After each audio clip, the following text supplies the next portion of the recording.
அனைவருக்கும் வணக்கம். Hello, everyone. I'd like to thank the Periyar International team for organizing this event and giving me the opportunity to speak.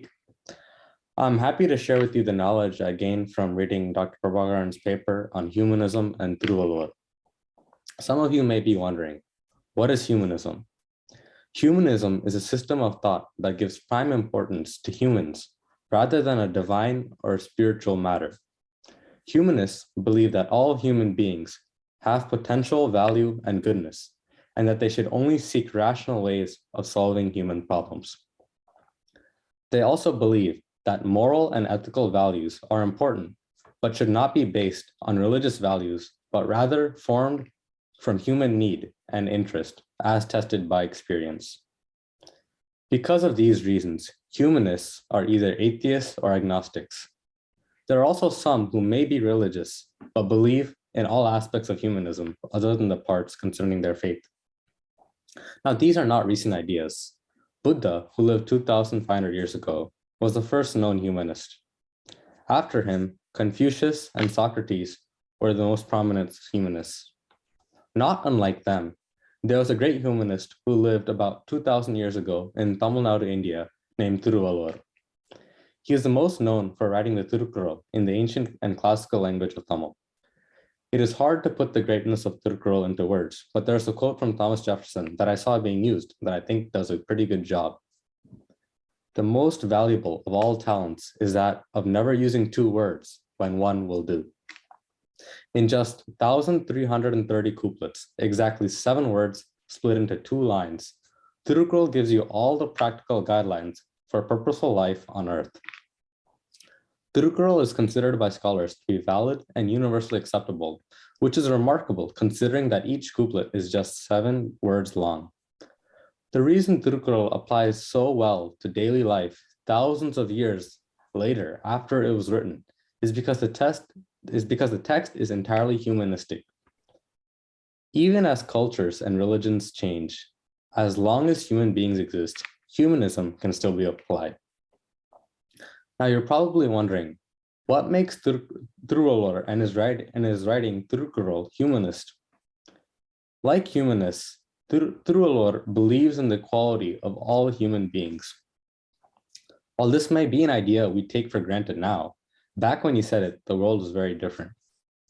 In India at the time, the Vedic idea of people belonging to different social classes, like the priestly class, the warrior class, the business class, the labor class, and those considered social outcasts, was taking root in India. Your class was decided by which family you were born into, and it was very stratified as there were no means for people to migrate from one class to another. Valluvar addressed this in Kurul 972, which means all humans are equal by birth, but their distinctions arise only because of different qualities of their actions. Rationalism is a theory that opinions and actions should be based on reason and knowledge rather than religion or emotions. These ideas were also propagated by social reformer Tandai Periyar, for those of you familiar with him. Humanism's referral to accept religious beliefs and supernatural phenomena are based on rationalism, as it cannot be verified by scientific methodologies. To a humanist, anything that cannot withstand the test of reason should be ignored as a superstition.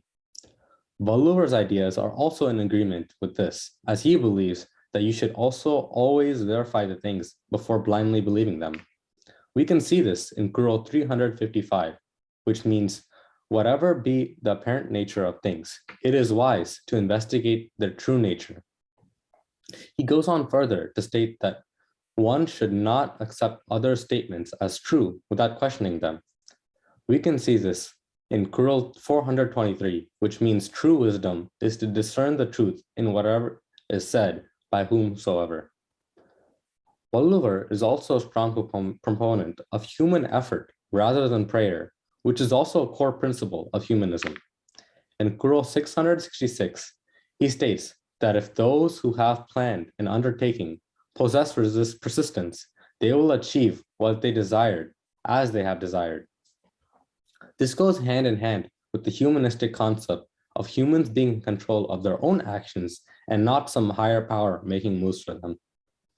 Wallower suggests that one should be prepared to meet adversities in the course of a project and should not be under the false assumption that everything will be going according to plan.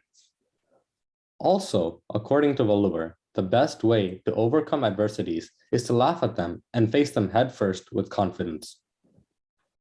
Humanism is a philosophy of life that cares for the welfare and of all human beings. According to humanists, there is no supernatural being that helps to relieve the sufferings of human beings. They believe that human problems must be addressed and solved by human beings themselves. Empathy and compassion are essential to solving people's sufferings. Empathy is the attempt of one who is self-aware to understand and even experience another person's situation and emotional state as their own. Compassion takes this a step further, where a person feels empathy and then tries to take actions to alleviate the sufferings of the other person. In the case of compassion, the emphasis is on action. Wallower believes that a compassionate person should realize that the purpose of gaining wealth is to share it with the deserving people who are in need. The world is not full of humanists. They're people with varying religious beliefs. So from a practical point of view, humanists prefer to adopt secularism as a philosophy when it comes to public policies and the administration of a state. A secular state that does not align itself with any particular religious or anti-religious point of view. So in a secular society, religious people can feel just as welcome at home as a humanist can. When analyzing Thirukkural, it could be interpreted that Wallower believed in a creator and the existence of a soul and its permanence. However, these are his personal beliefs, and in the Thirukkural, he leaves it to the individuals to rationally analyze and come to their own conclusions and not accept any statement made by anyone. When it comes to matters like morality and the administration of a country, he's a secularist. Wallower's ideas regarding the administration of a country are strictly based on secular principles. There are 250 qurals in the book about the governance of a country by a king and 100 qurals about how a minister should carry out his duties. But nowhere in any of the qurals do we find any mention of religious preference or bias of the king or the minister when they're following their duties. So Wallower and humanists say they share the same points of view with regards to secularism. Religions claim that principles constitute morality come from God. According to religions, it is God who determines what is right and what is wrong, and what is good and what is bad. There are inherent contradictions among the religious moral mandates. What one religion approves as moral behavior is condemned by another religion as unacceptable behavior.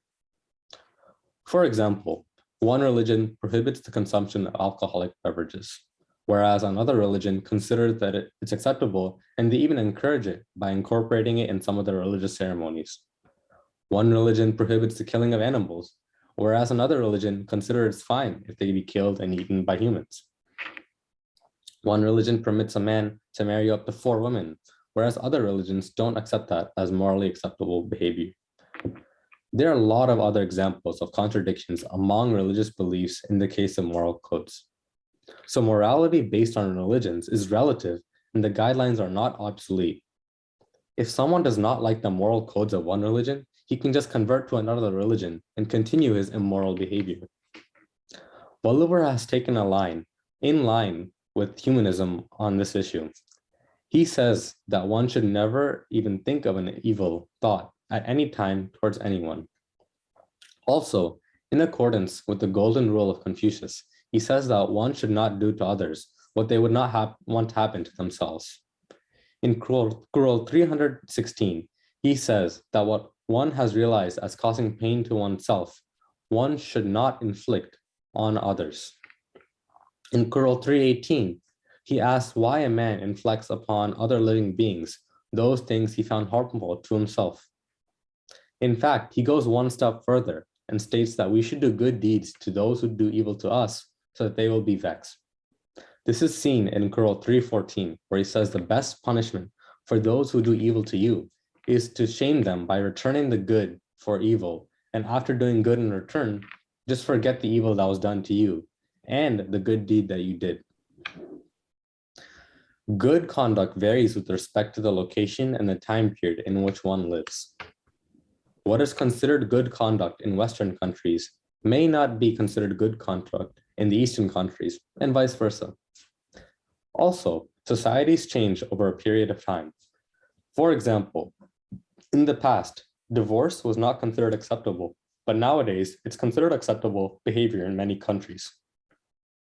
Since what is good conduct varies with respect to time and location, Valluvar says good conduct is the one that is determined by the wise people of the society where one lives, and not the religion to which one belongs. In Kural 140, he states that those who fail to conduct themselves in harmony with the world are ignorant despite their vast learning. Valluvar recognizes human equality. He emphasizes rationalism as the approach to understanding the true nature of things and the truth in all statements made by anyone. He is empathetic about human efforts rather than prayer for success in life. He stresses love and compassion towards one and all, and helping others without expecting anything in return. He is secular in his approach to the governance of a country. For him, morality should be independent of religion, and it should be determined by wise people. Based on these facts, it is evident that Valluvar was a humanist, and his Thirukkural is indeed a manual of humanism. In fact, Mahatma Gandhi was so fascinated by Thirukkural that he wanted to learn Tamil so that he could study the original version of the Kural. He was not the only one who was interested in accessing the vast knowledge found in Thirukkural. It has been translated into more than 40 languages in the world, and it is also said that the Russians have preserved important books of lasting value in the Kremlin in an indestructible chamber so that they may outlast nuclear attacks and be useful to life. Thirukkural is one of the books preserved in that chamber. Thirukkural isn't Valluvar pretending to be a god, establishing arbitrary laws. It's Valluvar discovering the truths and relaying them directly to the reader, as a true humanist would. Like said before, the reason Thirukkural applies so well to daily life thousands of years after its conception is because the text is entirely humanistic. As time goes on, and cultures and religions will rise and fall, but the only consistent intelligent force on this planet will be humanity. We can unite as human beings if we live by the principles of humanism and Thirukkural. Thirukkural's words and wisdom put wind in the sails of humanity, guiding us forward with rationalism, self-respect, and humanism. Valga Valluvar, Valga Humanism. Nandri Vanakkam.